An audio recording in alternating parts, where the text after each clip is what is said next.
Wow, ang sarap ng cookie. Gusto ko pa. Nako, nasa na ang lahat ng cookies? Ubus na ba? Ininip! Hindi na naman. Sino yan? Saan ka nakatingin, Jess? Oh, wow. Hindi maaari. Si Santa Claus yun.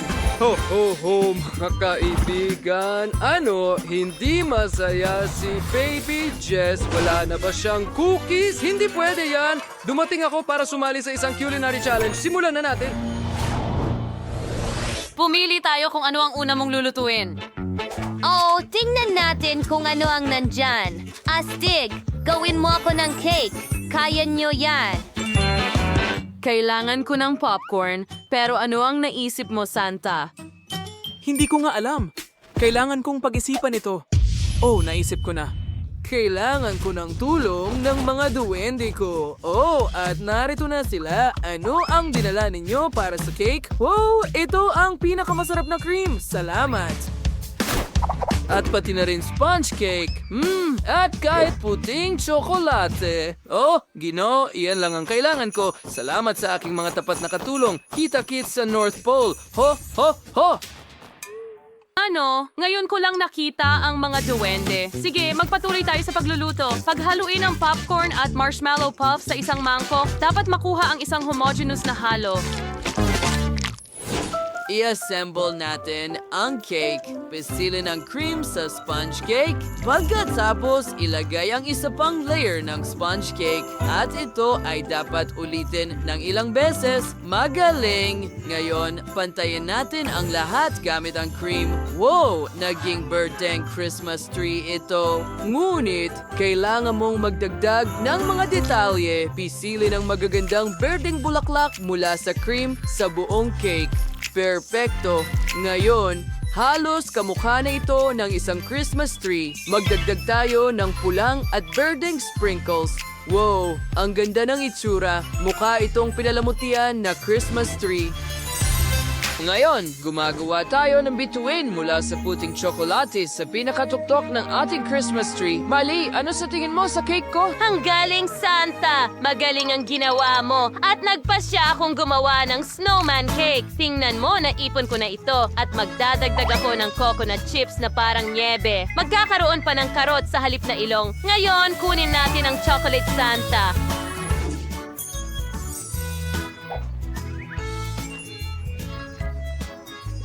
Wow, mukhang ako talaga ito. Kailangan kong tanggalin ang lahat ng balot at tikman ng tsokolate. Gustong gusto ko ito. Napakasarap. Ano? Hindi. Ayokong mapunta sa lugar ng tsokolating ito. Santa, ano ang sinasabi mo? Natatakot ka ba? M&M's lang ito sa loob. Makakatulong ito sa akin na idagdag ang lahat ng kinakailangang detalye. Tingnan mo kung gaano ito kaganda. Ngayon, kunin natin ang maliliit na Oreos. Sila ang magiging mga mata ng aking snowman. Handa na. Napakaganda, Miley. Magaling ang ginawa mo. Chef, ano ang naisip mo? Kailangan ko lang magdagdag ng dekorasyon. Ang cake mismo ay pula. Gumawa kami ng laso mula sa chewy candy at sweet candy cane para sa dekorasyon. At handa na. Bon appetit, Jess! Wow! Ang gaganda ng lahat ng cake. Saan ako magsisimula? Oh, tama. Ang galing ng snowman na ito. Ang sarap.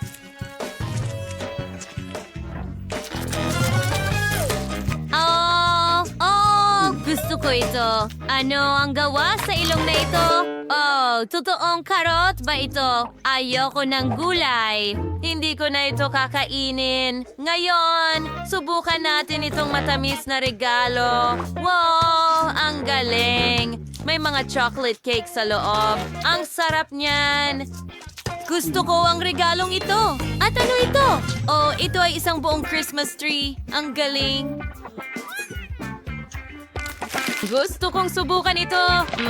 Napakasarap. Ang Christmas tree ay sobrang sarap. Napili ko na ang panalo at si Santa yon.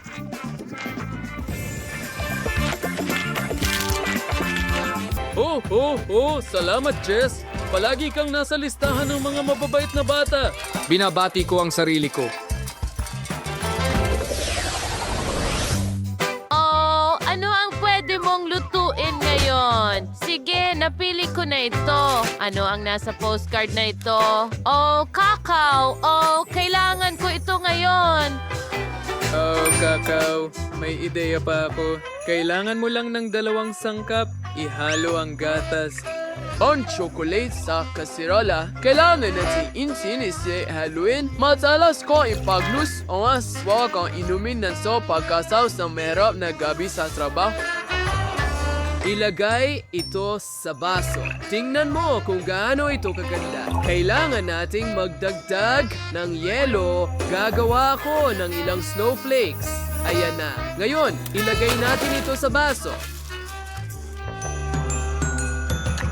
Ooh, ang lamig! Sakto lang sa gusto ko. Oh, Miley, ano ang naisip mo? Salamat sa marshmallows at Pocky Sticks. Alam ko na kung ano ang magagawa ko dito. Ang snowman, tingnan mo kung gaano ito ka-cute. At handa na ang aking kakao. Well, meron akong tsokolating gatas. Ibuhos ito sa blender at ilagay ang Maltesers at kakao sa loob din. Ngayon, ihalo natin ang lahat ng mabuti. Buksan natin ang blender. Magiging napakasarap na tsokolating cocktail ito. Ibuhos natin ito sa baso. Lagyan ng whipped cream. At higit pa, syempre, pudpura ng New Year's sweet sprinkles. Handa na. Oh, ang ganda. Hoy, saan napunta ang gatas ko? Kakailanganin ko ito. Mayroon akong garapon ng Nutella dito na kaunti na lang ang laman. Ibuhos ang tsokolate gatas sa garapon hanggang sa pinakaibabaw. At tingnan mo, nakaisip ako ng nakakatawang ideya. Nilagay ko ang Kit Kat sa drill. Astig, di ba? Perfecto. Oo, ang sarap. Gustong-gusto ko ang Kit Kat. Handa na ang aking cocktail. Jess, bilisan mo at sabihin mo sa akin kung sino ang nanalo. Wow, yan ang kailangan ko. Subukan natin ito.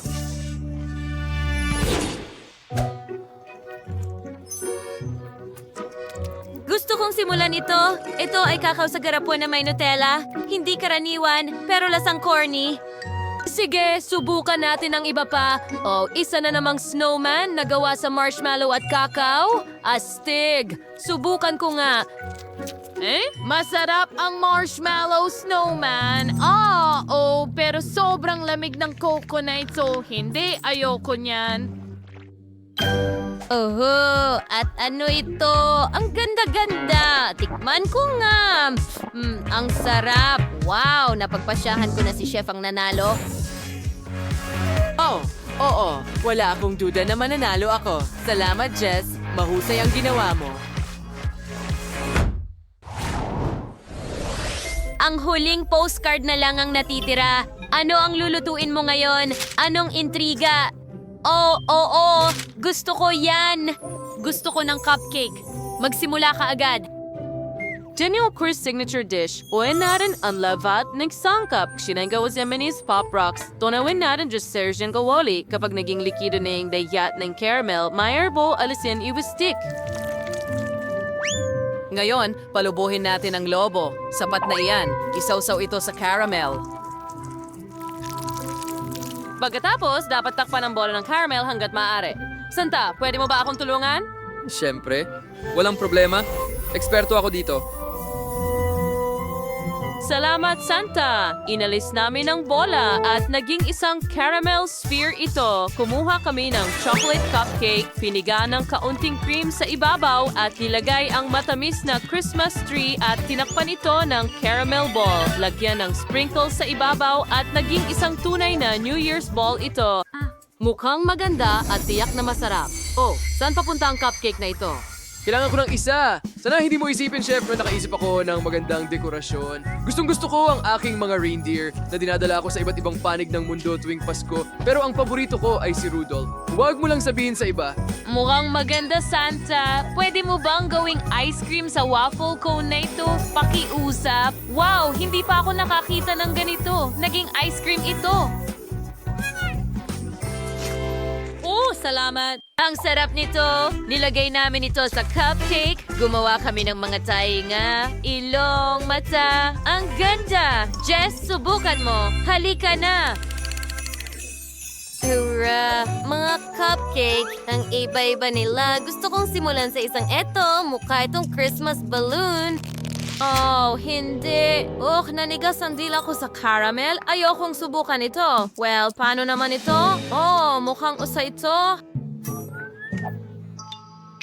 Walang kakaiba. Pero medyo masarap. Gusto ko ang kombinasyong ito. At ano ito? Oh, ang cute na cupcake at mahusay na kombinasyon ng ice cream at cupcake. Napakabuti. Sinumang nakaisip nito ay tiyak na nanalo. Napakasarap nito. Huray, akin ang tagumpay. Nagustuhan niya ang ideya ko. Nagustuhan mo ba ang aming video? Kung ganoon, pindutin na ang like button at mag-subscribe sa aming channel. Hanggang time,